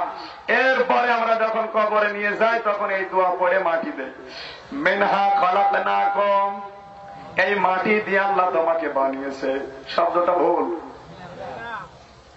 এতক্ষণ কি বললাম আমি? বীর্য দিয়ে আল্লাহ মানুষকে বানিয়েছে, আর এখানে বলছে মিনহা খলাকনাকুম, তোমাদেরকে আমি আল্লাহ বানিয়েছি এই মাটি দিয়ে। তাহলে শব্দ ভুল না? বিজ্ঞান এই দুইটা আয়াত নিয়ে গবেষণা করেছে, নবীজিও নিজেও জানিয়েছে। এক জায়গায় আল্লাহ বীর্যের কথা বলেছেন, খলাক ইকরা বিসমি রাব্বিকাল্লাযী খলাক খলাকাল ইনসানা মিন আলাক। আলাক শব্দের শাব্দিক অর্থ চোখ। আলাক মানে কি? চোখ চেনেন? পানির ভেতরে পাওয়া যায় যেটা। সম্মানিত ভাইরা, শিক্ষা নিতে হবে, শুধু আর শোনা না। এক জায়গায় বলছেন আমি বীর্য দিয়ে মানুষ বানিয়েছি, নাপাক ফোঁটা দিয়ে, আর এক জায়গায় বলছেন মাটি দিয়ে। কথাটা দুই রকম হয়ে গেল না? তাহলে আল্লাহর কথা ভুল। এখানে শিক্ষা নেওয়ার জন্য নবীজি নিজে ব্যাখ্যা যেটা দিয়েছেন, মাটি থেকে খাবার উৎপন্ন হয়। এই খাবার খেয়ে আপনার বাবার শরীরে, মায়ের শরীরে বীর্য তৈরি হয়। কথা বলছেন এখানে? আর এইটা দিয়ে আপনি তৈরি হন। তাহলে মূল কিন্তু মাটি। মূল কি? আল্লাহ বলেন এই মাটি দিয়ে তোমার আমি বানিয়েছিলাম। সুতরাং মাটি দিয়ে বানিয়েছে যে আল্লাহ, এই মাটির তৈরি করা শরীর নিয়ে অত কি বলবো, আর অত অহংকার করা ভালো না। শরীরকে অতটুকু সাজাও যতটুকু সাজানো দরকার। এমন সাজগোজ করবো না যে শরীর সাজার পরে তোমার বিরুদ্ধে কি আমাদের সাক্ষী দেয়। আজ অনেকে নিজের শরীরকে পরিপুষ্ট রাখার জন্য, শরীরকে সুন্দর মার্জিত করে রাখার জন্যই তো অবৈধ ইনকামের পথ বেছে নেয়। এই শরীরকে ঠিক রাখার জন্য কিয়ামতে এই শরীর আপনার বিরুদ্ধে যাবে। হাত বলবে আল্লাহ আমাকে দিয়ে এই জায়গায় সই করেছিল। হাতের দিকে তাকিয়ে বলবে আশ্চর্য, তোকে আমি সুন্দর রাখার জন্য, তরতাজা রাখার জন্য, সুস্থ রাখার জন্য হারাম পথ বেছে নিয়েছিলাম। তোকে আমি কত সাবান মাখিয়েছি, সোনো দিয়েছি, পাউডার দিয়েছি, যেন ত্বক নষ্ট না হয়, আর তুই আমার বিরুদ্ধে সাক্ষী দিলি। হাত বলবে তোমাকে আমি এত সাজাতে বলি নাই, আমাকে যে কাজের জন্য আল্লাহ পাঠিয়েছিল তুমি তো সেই দায়িত্বই কাজ করো নাই। হাতের কাজ এটা যারা করে না, এই হাত যারা অবৈধ কাজ করেছে, এই যে যারা দাড়ি পাল্লায় ওজন করে, এদের হাতের ভেতরে মনে হয় জাদু আছে। না না, আমার দেখবেন এদের হাতের ভেতরে জাদু আছে। বিশেষ করে গোশতের ব্যবসা যারা করে কষাই, ওরা 2 কেজি মাংস কিনতে যাবেন, মনে হচ্ছে 3 কেজি দেশ, একটুখানি শুধু ঘোরায় কি যেন ফেরেশতার হাতের ভেতরে নড়াচড়া করে 2 কেজি 3 কেজি হয়ে যায়। বাড়ি এনে মেপে দেখবেন 2.5 কেজির বেশি হচ্ছে না। কথা বলছে না কেন? এই হাত দিয়ে যারা উল্টা পাল্টা করেছিলেন, কত মানুষকে দেখেছি সারা জমিন সুন্দরভাবে নাঙ্গল দিয়ে চাষ করছে, কিন্তু যখন আইলের কাছে যায় তখন নাঙ্গলের ফাল পাকা হয়ে যাচ্ছে। আইল আর আইল থাকে না, আইল মনে হয় পলসিরাত হয়ে গেছে। আমি যখন পড়তাম চরমোনায়, বরিশালে যখন পড়তাম, একটা লোকে অনেক সময় তার ব্রিজ ছিল না, এক লোক ডাক দিয়ে বললো, ভাই আপনি আমার ব্যাটিংটা একটু দেখেন, আমি একটু অজু করে আসি, কারণ 3-4 ঘন্টার জার্নি। আল্লাহ অজু করে এসে দেখি আমার ব্যাটিং এমন ভাবে চেপে রেখেছে, আমার কায় খাওয়ার জায়গা নেই। হাসি মুখে ডাক দিয়ে বললাম, মুরব্বি মাত্র 3-4 ঘন্টার জার্নি, এর ভেতরে আপনার আমার বিছানার আইন টেরা পাকা করে ফেলেছেন। আপনার জমির পাশে যার জমি আছে ও জমির আইন মনে হয় ঠিক নেই। কত দূর গেল চিন্তা করেছেন? আইনের কাছে গেলে তোমার মাথা ঠিক থাকে না, যত বর করছো আইনের কাছে আল্লাহ দিয়েছে। আইন যারা ঠেলে 2-1 বিঘত জমি নিয়ে যারা উল্টা পাল্টা কাজ করে, আত্মসাৎ করে, আইন রাখতে চায় না, মানুষের হাঁটার রাস্তা বন্ধ করে দেয়, কিয়ামতে আল্লাহ ওদেরও রাস্তা বন্ধ করে দেবে। শুধু তাই না, এরকম তামাম দুনিয়ার মতো 7টা জমিন আসমান আপনার মাথার উপর আল্লাহ চাপিয়ে দেবে, হিসাব নিকাশ করে তারপরে আইল ঠাকবে না। এলাকায় আইল ঠেলা আছে মানে আইল ঠেলা যোগ।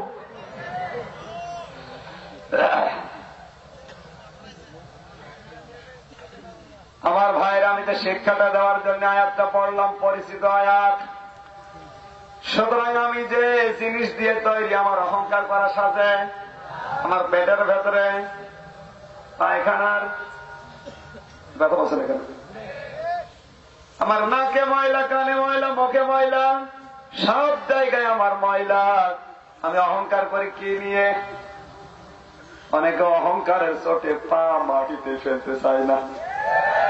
যে মহিলা চাকরি বাকরি করে দেখবেন তাদের সাজগোজার অহংকার কি গো, বিশেষ করে বিমান বালারা, ওর মানুষ নেই। দারোগা আমারে বলেছে, চাষি আমি কেন মানুষ আছি, যারা একটু সুন্দর দিশায় তাই না করবে। কথা বলেন, আমি যতদিন বিমানে গেছি একই অবস্থা, মহিলারা পোশাক পরে পুরুষের। একটা যুবতী মেয়ে 18 বছর 20 বছরের যুবতী, এছাড়া তো আর নেয় না, এইরকম বয়সের মেয়ে স্কিন টাইট প্যান্ট পরে, শার্ট গায়ে দিয়ে, ওড়না নেই, যদি আসে আপনাকে নাস্তা দিতে, আপনি কি নাস্তা খাবেন? আল্লাহ করবে। বাংলাদেশে একটা পোশাক সবচেয়ে বেশি চলেছে ভারতে, তার নাম পাখি, পাখি জামা। পাখি জামাটা বাংলাদেশে সবচাইতে বেশি চলার কারণ কি? আর এই জামার কারণে বাংলাদেশে অধিকাংশ মেয়ে, বিবাহিত অবিবাহিত, যারা অবিবাহিত বাবার কাছে আবদার করেছে কিনে দেয়নি, আর খেয়ে মারা গেছে। স্বামীর কাছে আবদার করেছে কিনে দেয়নি, তালাক নিয়ে চলে গেছে। কথা বলছে এরকম বউ দেশে আছে না নেই? পাখি জামার জন্য কার কার বউ আবদার করেছিল হাত তোলেন তো। আল্লাহর ওলি একটাও নেই, আলহামদুলিল্লাহ। কিন্তু একদিনে 4টা মেয়ে পায়খানার হারপিক খেয়ে মরে গেছে, বাবা পাখি জামা কিনে দেয়নি, এই অভিমান। এই জামাটা কিনে দেওয়ার পেছনে, না দেওয়ার পেছনে, আর গায়ে দেওয়ার পেছনে ভারত থেকে এত বেশি আমদানি এই জামাটা হওয়ার কারণ কি? আমি চিন্তা করে দেখেছিলাম, আমার এই ছোট্ট মগজে এটাই ধরা পড়েছে। এই পাখির বয়স হচ্ছে 18-20 বছর, কি না সব আসমানে থাকে। এই 20 বছরের যুবতী মেয়ে যে জামাটা গায়ে দিয়েছে, ওই জামা গায়ে দিলে ওড়না লাগে না, দেখবেন পাখি জামার ওড়না নেই। 20 বছরের যুবতী মেয়ে যদি শুধু জামা গায়ে দিয়ে থাকে, ওড়না না নেয়, ওর পাহাড় উঁচু হয়ে থাকবে না? মানুষ তো টাকা দেয়, ওরা রাস্তাঘাটে যখন পাখি জামা গায়ে দিয়ে আসে আর অল্টু বল্টু পল্টু রাস্তার ধারে তো দাঁড়িয়ে আছে, মনে হচ্ছে কতকাল খাইনি, রাস্তার ধারে দাঁড়িয়ে পাখিকে দেখে আর শেষ দেয়। কথা বলুন, এরকম অল্টু পল্টু বল্টু আছে না নেই? আর কারা আছে হাত তোলেন তো, এখানে অনেক পল্টু বসে আছে। দোষ শুধু এই পল্টু অল্টুর না, দোষ ওদের যে সমস্ত বাবারা স্বামীরা পাখি জামা কিনে দিয়েছেন ওড়না দেন। কিয়ামতের দিন আপনারও হাসর হবে, আপনার ওই স্ত্রীর ওই মেয়েরও হাসর হবে পাখি ওই মুশরিকের সাথে।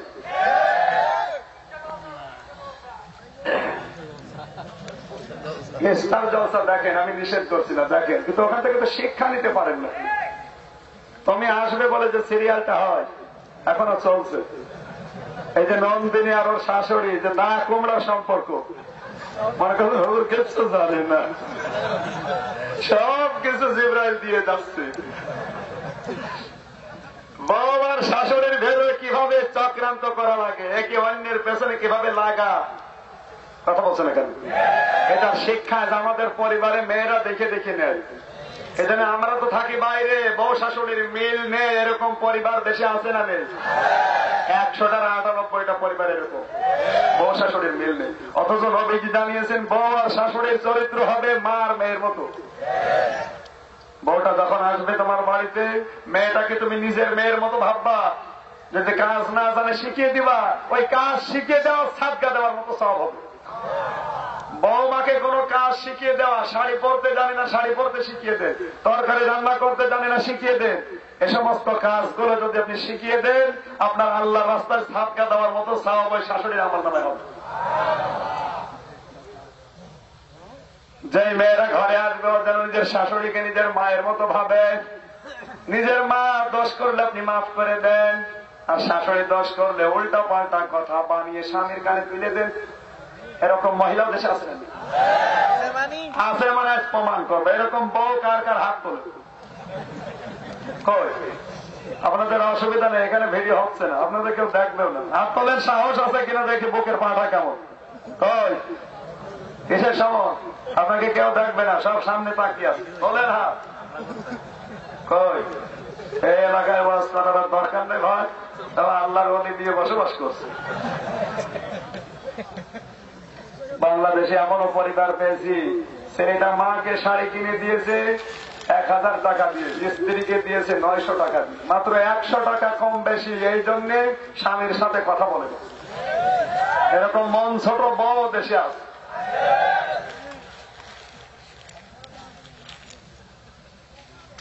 আমাদের হালসা, কুষ্টিয়ার হালসা এই ঘটনা হয়েছিল। ছেলেটা উপায় করে, মায়ের জন্য কিনেছে কষ্ট করে শাড়িটা, স্ত্রীর জন্য কিনেছে, মাত্র 100 টাকা কম, ওর 1000 আর এর 900, কোনো কম হলো?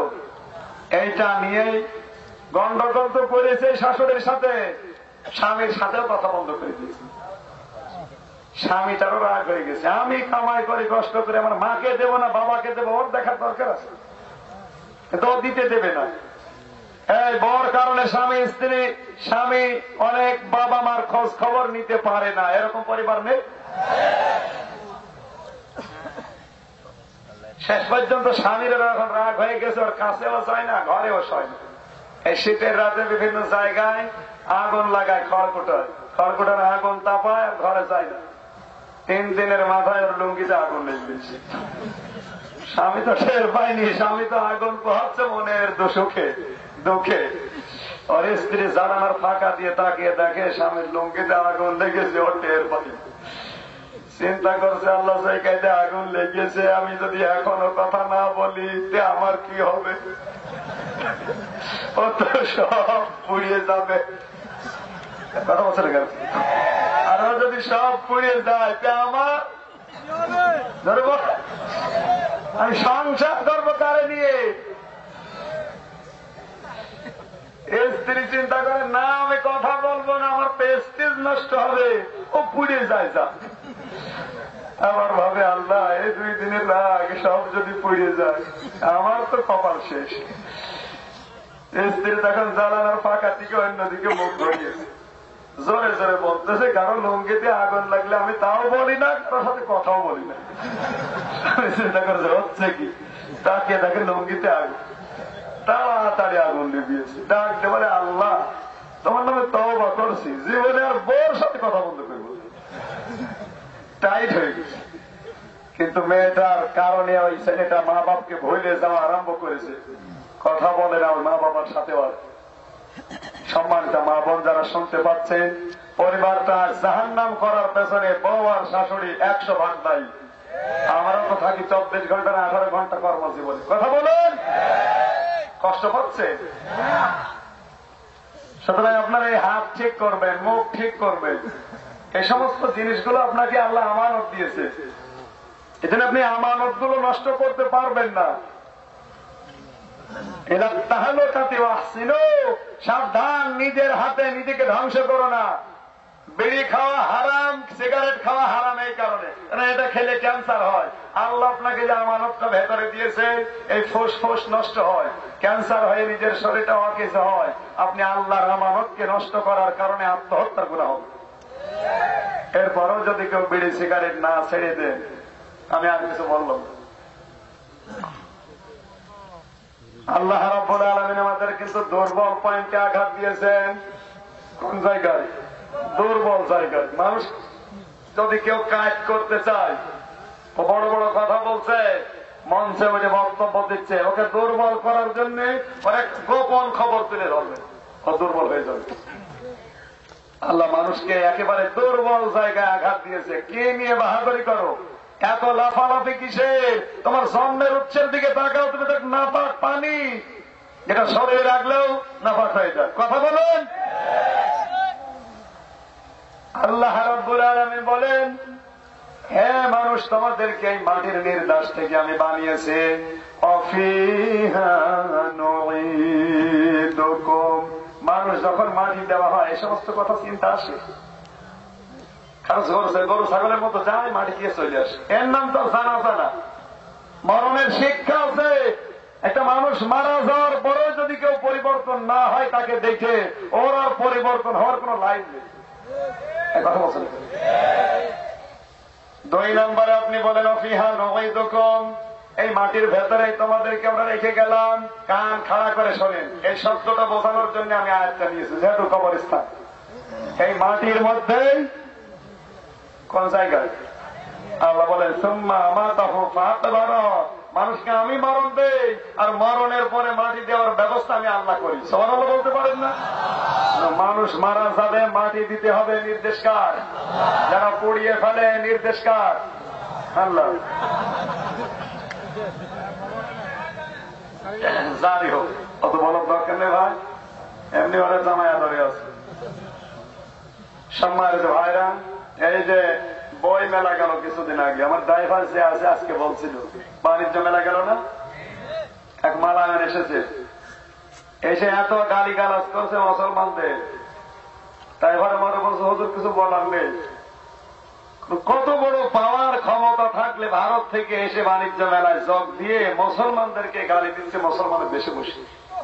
কিছু বলার নেই, কারণ ওর পেছনে সব সময় কিরমান কাঁদি।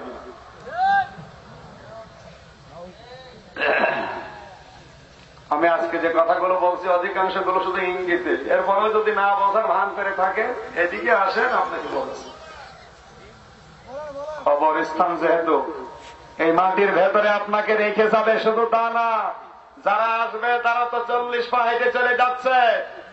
শুধু কবর কবর নাম শুনেছি, কিন্তু কি এটা কোনদিন কল্পনায় আমাদের নেই। কবরটা কিন্তু শুধু একটা গর্ত না। নবীজি বলেন হুফরাতুম মিনান নার ওয়া হুফরাতুম মিন রিয়াজিল জান্নাহ। এটা হচ্ছে হয় জান্নাতের একটা বাগান বানিয়ে দেবে আল্লাহ, অথবা কারো জন্য এটা জাহান্নামের গর্ত হবে। জান্নাতের বাগান আর জাহান্নামের গর্ত কার কার জন্য হবে, এই আয়াতের ভেতরে আছে। এজন্য কবর যখনই দেখতেন হযরত ওসমান গনি তখনই কাঁদতেন। সাহাবীরা বলে, আপনি কাঁদেন কেন? শুধু কবর দেখলেন, হাসরের কথা, মিজানের কথা, পুলসিরাতের কথা শোনেন, তখন তো কাঁদেন না। হযরত ওসমান বলে, নবীর সাহাবীরা তোমরা কে কি মনে করো আমি জানি না, আমি আল্লাহর নবীর মুখে শুনেছি এই কবরটাই হচ্ছে আখিরাতের প্রথম ধাপ।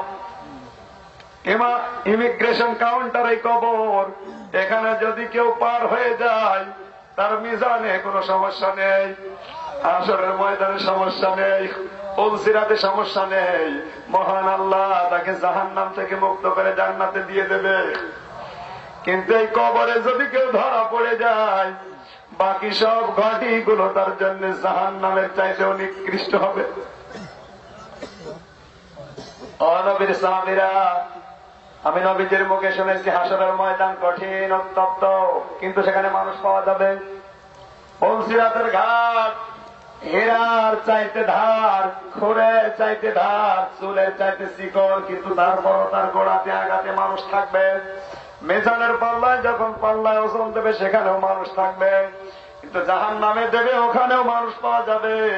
একটা মাত্র জায়গা যেখানে কোনো মানুষ পাওয়া যাবে না, তার নাম কবর। আমি ওসমান এখনো জানি নাই যে কবরের এই ঘাটি থেকে আমি বাঁচতে পারবো কিনা, এই চিন্তায় আমি কাঁদি। নবীজির সাহাবী ওসমানকে জান্নাতের গ্যারান্টি আল্লাহ দিয়েছিল জিন্দা অবস্থায়, এরপরেও যদি তিনি এই চিন্তা করেন, আমাদের কোন গ্যারান্টি আছে? আমাদের রেখে আসবে, চলে যাবে। ফেরেশতারা 40 কদম হাঁটতে যত সময় লাগে, মানুষ এই পরিমাণ মানুষ চলে যাওয়ার পরেই ফেরেশতারা এসে জিজ্ঞাসা করবে 3টা কথা। আমরা যেহেতু ওখানে যাব, আরে 3টা প্রশ্নের উত্তর যদি কেউ জোগাড় করতে না পারি, তার ওখান থেকে খবর শুরু। কথা বলছেন এখানে? 1 নম্বরে জিজ্ঞাসা করবে মা রব্বুকা, তোমার রবকে। শুধু মুখস্থ করার জিনিস না, এটা আমল করার জিনিস। এই রব শব্দের ব্যাখ্যায় 5টা অর্থ আছে তাফসিরে। এই 5টা অর্থ যদি জীবন যৌবনের সাথে বাস্তবতায় কেউ না মিলাতে পারে, সে যেই হোক উত্তর দিতে পারবে না।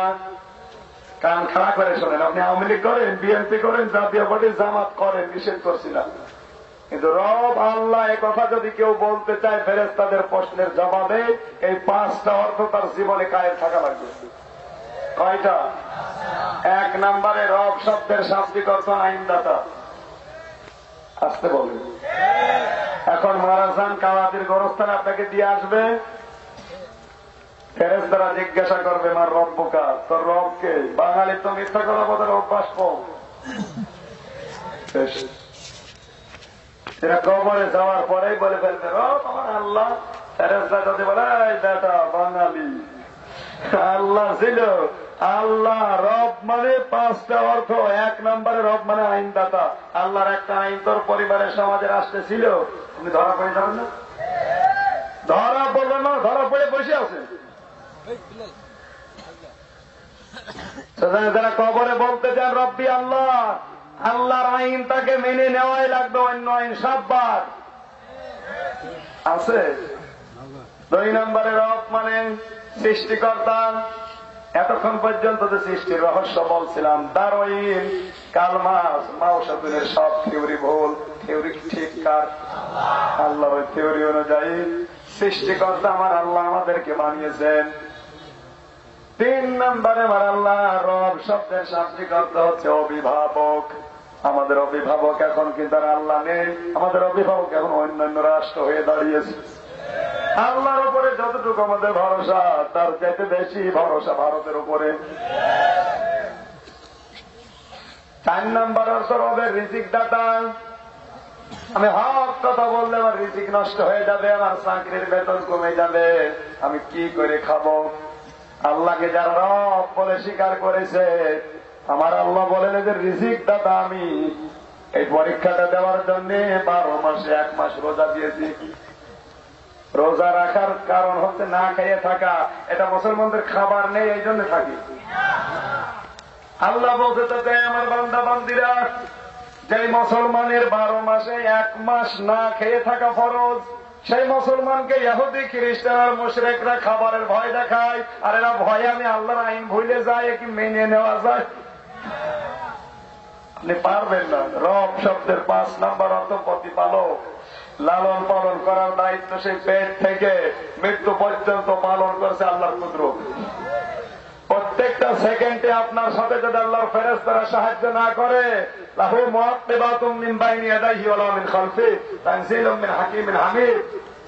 আল্লাহ তাআলা বলেন আমার ফেরেশতারা তোর পেছনে লেগে আছে, তুই চোখ দিয়ে তাকাস, শুধু চোখ দিয়ে তাকানো না, ওই চোখটা দিয়ে তাকানোর সঙ্গে সঙ্গে সাহায্য করছে ৭০,০০০ ফেরেশতা। এরা যদি দায়িত্ব পালন বাদ দিয়ে দেয়, চোখ দিয়ে তাকানোর পরে তুই হুজুর খাবি। কথা বলছে না কেন? সবাই দায়িত্ব পালন করছে, আল্লাহর এই দায়িত্বটা আল্লাহ রাব্বুল আলামিন এদেরকে আমাদের খেদমতে নিয়োজিত রেখেছে। এই ৫টা অর্থের একটাও আপনি পূরণ করতে পারছেন না, কবরে যাওয়ার পরে কিভাবে বলতে বলেন? ২ নম্বরের প্রশ্ন আরো কঠিন। ২ নম্বরে জিজ্ঞাসা করবে মা দিন ওকা, তোমার দিন কি? দিন মানে এই দিন, এই রাতের পরে যেটা আসবে। দিন শব্দের 4টা অর্থ হয়, তাফসিরে দেখেছি। কান খাড়া করে, কষ্ট হচ্ছে বলে আমার গলার যে অবস্থা, এত সময় কথা বলা ঠিক না, কিন্তু বোঝানো লাগবে এই জন্য বলছি, কষ্ট হলে মনোযোগ করে দিচ্ছি। দিন এই শব্দটা যদি কেউ ফেরেশতাদের প্রশ্নের জবাবে দিতে চান, তাকে 4টা বিষয় মেনে নেওয়াই লাগবে। 1 নম্বরে দিন মানে কিয়ামতের দিন, এই জন্য বারবার নামাজে আল্লাহ স্মরণ করায় মালিক ইয়াউমিদ্দিন, বলো কিয়ামতের দিবসের মালিক কে? আর আইতাল্লাযী ইউকাযযিবু বিদ্দীন, হে নবী আপনি কি ওই সমস্ত মানুষ দেখেন না যারা দিনকে অবিশ্বাস করে? দিন মানে কিয়ামতের দিন, এখানে দিন মানে কি? 2 নম্বরে এই কিয়ামতের বিশ্বাস যাদের ছিল না, আল্লাহর দরবারে জবাব দেওয়া লাগবে জীবনের কর্মকাণ্ডের।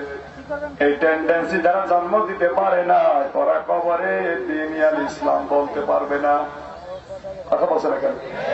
কিয়ামত শুধু আছে এই, কিন্তু জবাবদিহিমূলক আচরণ করতে চাই না এমন নেতা দেশে আছে না নেই?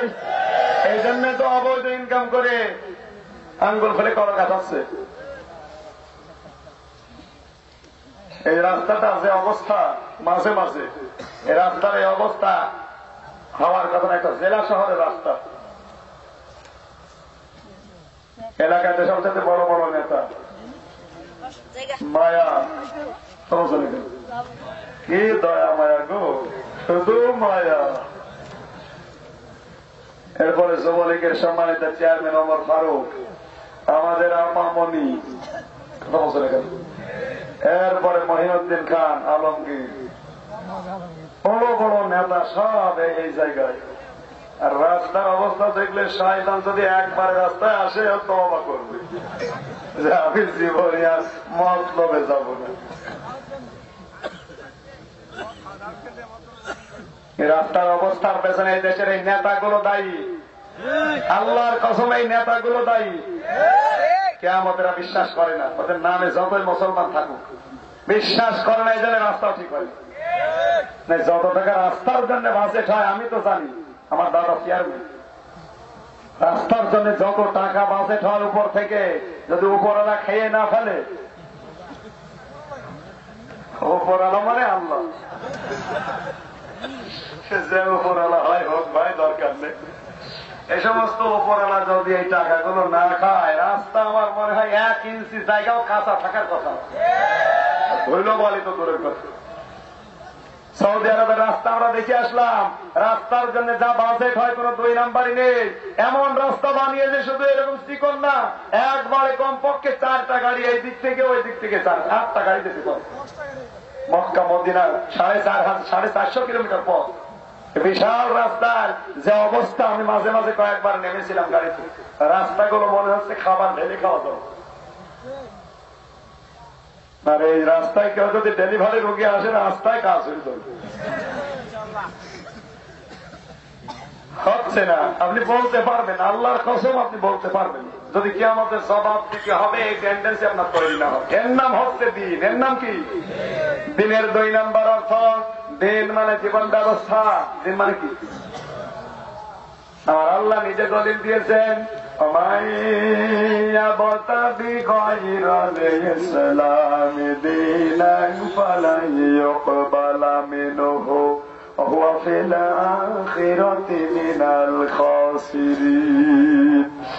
সূরা আলে ইমরান 3 নম্বর পারা 20 নম্বর মিটার 4 নম্বর লাইনের 85 নম্বর আয়াতটা তাফসীরে মাযহারি সানাউল্লাহ পানিপতি রহমাতুল্লাহ আলাইহি লিখেছেন, আল্লাহ তাআলা বলেন পৃথিবীতে আমার দেওয়া জীবন ব্যবস্থা বাদ দিয়ে অন্য কোন নিয়ম নীতি যারা তালাশ করে ওদের জীবনের কোন ইবাদত আমি আল্লাহর দরবারে কখনোই কবুল হয় না।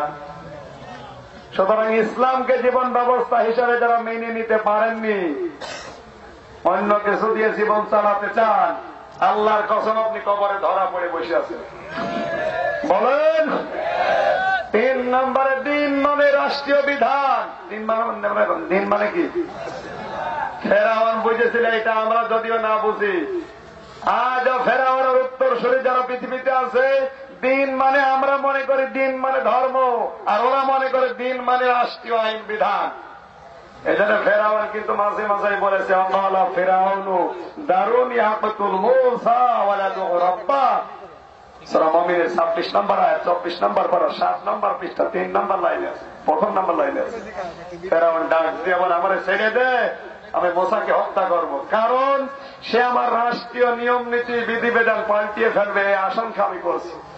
সুতরাং দিন মানে রাষ্ট্রীয় বিধান, এই শব্দটা সাধারণ মানুষ আমরা না বুঝলেও জালেমরা কিন্তু বোঝে। কথা বলুন। এই জন্য দিনের হক কথা বলতে গেলেই বলে এটা রাজনীতি। যারা বোঝে যে দিন মানে আইন কানুন রাষ্ট্রীয় বিধান, ফেরাউনের মতো যারা বোঝে, তারাই মশার মতো মানুষদেরকে হত্যা করতে চায়। এই দিন যারা বোঝায় মানুষদেরকে। তাছাড়া আপনি মালিকি ইয়াউমিদ্দিন কিয়ামত পর্যন্ত বস করেন, আপনার বিরুদ্ধে কোন পরোয়ানা আসবে না, রাজাকারও বলবে না, কেউ কিচ্ছু বলবে না। যখনই বলবেন দিন মানে রাষ্ট্রীয় বিধান, ফেরাউনের মতো মানুষ তখনই বুঝতে পারবে। 4 নম্বরে দিন মানে সার্বভৌম ক্ষমতার মালিক। সার্বভৌম ক্ষমতার মালিককে এটা যারা দুনিয়ায় বিশ্বাস করে নাই, তাদের পরিণতি কি হয়েছে? সালাহ সাল্লামের দিকে তাকা, সাউদ্দাদের দিকে তাকা, হাজার হাজার কথা কোরআনের একটা আয়াতে আছে। আমার গলা যদি ভালো থাকতো আজকে আমি যেভাবে হোক বোঝাতে পারতাম, কিন্তু আমার বোঝানোর সে ক্ষমতা আল্লাহ খেয়ে দিয়েছে। কথা বললে মনে হচ্ছে গলায় পাথর পড়ছে। গলাটা আজকে যদি এভাবে ব্যথা হয়ে যায়, কালকে তো একেবারে মাঠে মারা যাবে। এই 4টা, আমি শুধু থিওরি গুলো বললো, তাফসীর করার সময় এখন নেই। এই 4টা শব্দ যারা মেনে নিতে পারেন না, কবরে যাওয়ার পরে আপনি দ্বীন আল ইসলাম বলতে পারবেন না। কত বছর? গত বছরের আগের বছর ঝিনাইদহ শালকুপা নাম শুনেছে? সব চাইতে ভালো মানুষ বেশি, দিনের বেলায় মানুষ টাটকা মানুষ জমা করে ফেলে, এরকম থানা। সারা বাংলাদেশের সবচাইতে বড় ডেঞ্জার থানা ঝিনাইদহ শালকুপা। কত বছর? এখানে তো রাত্রে ডাকাতি হয়, এই যে দৌলতপুরের পাশে পাশে ডাকাতি হয় কোন সময়? রাত্রে। আর ওখানে দিনের বেলা যদি কাউকে রাস্তায় একা পায়, তারও খবর আছে। এমপি সাহেব সভাপতি ওই সময় আব্দুল হাই ছিল, আমার কানে কানে বলছে হুজুর এখানে রাজনৈতিক দলের বিভিন্ন লোকজন আছে, আপনি কোন কথা বলবেন না, শুধু মাটির নিচে ওয়াজ করেন, ওপরে যা হস্তে হোক। ঠিক আছে। মাটির নিচে সর্বপ্রথম প্রশ্ন হবে মা রব্বকা, এরপরে মা দীনুকা, তোমার জীবন ব্যবস্থা কি? তুমি কি জীবন ব্যবস্থা হিসেবে ইসলামকে মেনেছিলে? কি বলবেন আপনারা বলেন? উনি আমার বলছে হুজুর মাটির নিচের ওয়াজ দরকার নেই, উপরের ওয়াজ করেন। মাটির নিচে কেবল শুরু, এখনো তো 2টা প্রশ্ন বাকি আছে। 3 নম্বরে বলবে মান হাজার রাজুল, এই লোকটাকে, এই লোকটাকে যাকে দেখানো হবে তিনি আমাদের নবী। আর যারা নবীওয়ালা মানুষ দেখলেই শুধু রাজাকার আলবদর জঙ্গি বলে উল্টা পাল্টা গালি দেন, কবরে যাওয়ার পরে নবীকে দেখবেন, ফেরেশতারা বলবে এটাকে, তুমি বলবে এত রাজাকার, এত জঙ্গি। ফেরেশতা বলবে দাঁড়াও তোমাকে বানাচ্ছি। সুতরাং নবীর আদর্শ আপনার ভালো লাগে না, দাড়ি রাখতে পারেন না যুবক হওয়ার জন্য। এখানে অনেকগুলো মানুষ বসে আছে যারা দাড়ি রাখে না, নিজেদেরকে মুরব্বী লাগবে এই কারণে। দাড়ি যারা কাটে ওরা সব চাইতে মুরব্বী তার স্ত্রীর কাছে। আমি নিচে নামবো না, না মানে নামবো। যারা দাড়ি কাটে ওদের যৌন শক্তি লোপ পায়, যদিও এখন ওরা বলতে রাজি হচ্ছে না। যারা বেশি বেশি দাড়ি কাটবে তো তাদের নষ্ট হবে, ওদের যৌন শক্তি আল্লাহ নষ্ট করে দেবে। ব্যাটারি যদি ফিউজ হয় বাকিটা বললাম না। মানে দাড়ি কেটে ইয়াং হাতে এই যে একটা আল্লাহর ওলি। আমার বাবার বয়সী মানুষ, তারপরে এখনো যদি দাড়ি কাটে তো তাহলে রাখবে কবে? কালকে দাড়ি রেখে দেন, আপনার সম্মান আল্লাহ বাড়িয়ে দেবে। খালিফুল মুশরিকিন আউফুল্লাহ ওয়াফসারি, নবী বানানো উম্মত যারা ওরা দাড়ি বড় বড় করবে আর গোপ করবে খাটো খাটো। এখন নবীর উম্মত যারা মোজ বড় বড় জেনারেল ওসমানের মতো পাকিয়ে পাকিয়ে রাখে, যেটা রাখার দরকার ওইটা নেই। টক শোতে সেই কয়টা কথা বল টাকা একটা নবীর উম্মত মনে হয়? ওরা উল্টা পাল্টা চলছে। দাড়ি কাটবেন না ভাই। পৃথিবীতে যত নবীর জীবনী আমি পড়েছি প্রত্যেকটা নবীর দাড়ি ছিল, প্রত্যেকটা নবীর দাড়ি ছিল। নবীদেরকে আল্লাহ দাড়ি দিয়েছে পুরুষদেরকে এই জন্য, যেহেতু তাদের সৌন্দর্য বৃদ্ধি হয়। কারণ আপনার সৌন্দর্য বৃদ্ধি হবে কিসে, কে জানে বলেন তো? শুধু ওই পাউডার মাখলে আল্ট্রাসোনো মাখলে সুন্দর হয় না চেহারা। চেহারার ভেতরে যে নূরটা দেয় ওই নূর নিজে আমার আল্লাহ নিজে দেয়, আর ওটা দেয় নবীর আদর্শ মানলে। নায়িকাদের চেহারার ভেতরে নূর নেই, কারণ ওর চেহারা হচ্ছে পুকুরের পানির মতো। পুকুরের পানি সবাই ব্যবহার করে, কথা বলছে না কেন? আর যারা পর্দাশীল নারী এরা হচ্ছে ডাবের পানির মতো, একজনই খায়, কথা বলছে না কেন? এর চাইতে নিকৃষ্ট উদাহরণ আমার জানা নেই। এজন্য ওদের চেহারার ভেতরে আল্লাহ নূর নষ্ট করে দিয়েছে। যতই সাজগোজ করে আসো, একজন নায়িকা যদি এমনিতে সাজগোজ বাদে আসে, বানরের দিকে তাকাবেন তা ওর দিকে আপনার তাকাতে মন চাবে না। এই যে নিপুণ নিপুণ নায়িকা না, আয় কি বলে কি নিপুণ নায়িকা না, এই মহিলাকে দেখেছিলাম, কুষ্টিয়া এসেছিল। উপরে কিন্তু খুব ভালো লাগে, কথা বলছে না কেন? যত রকমের মেকআপ আছে সব করে উলঙ্গ হয়ে নাচে, তখন ভালো লাগে।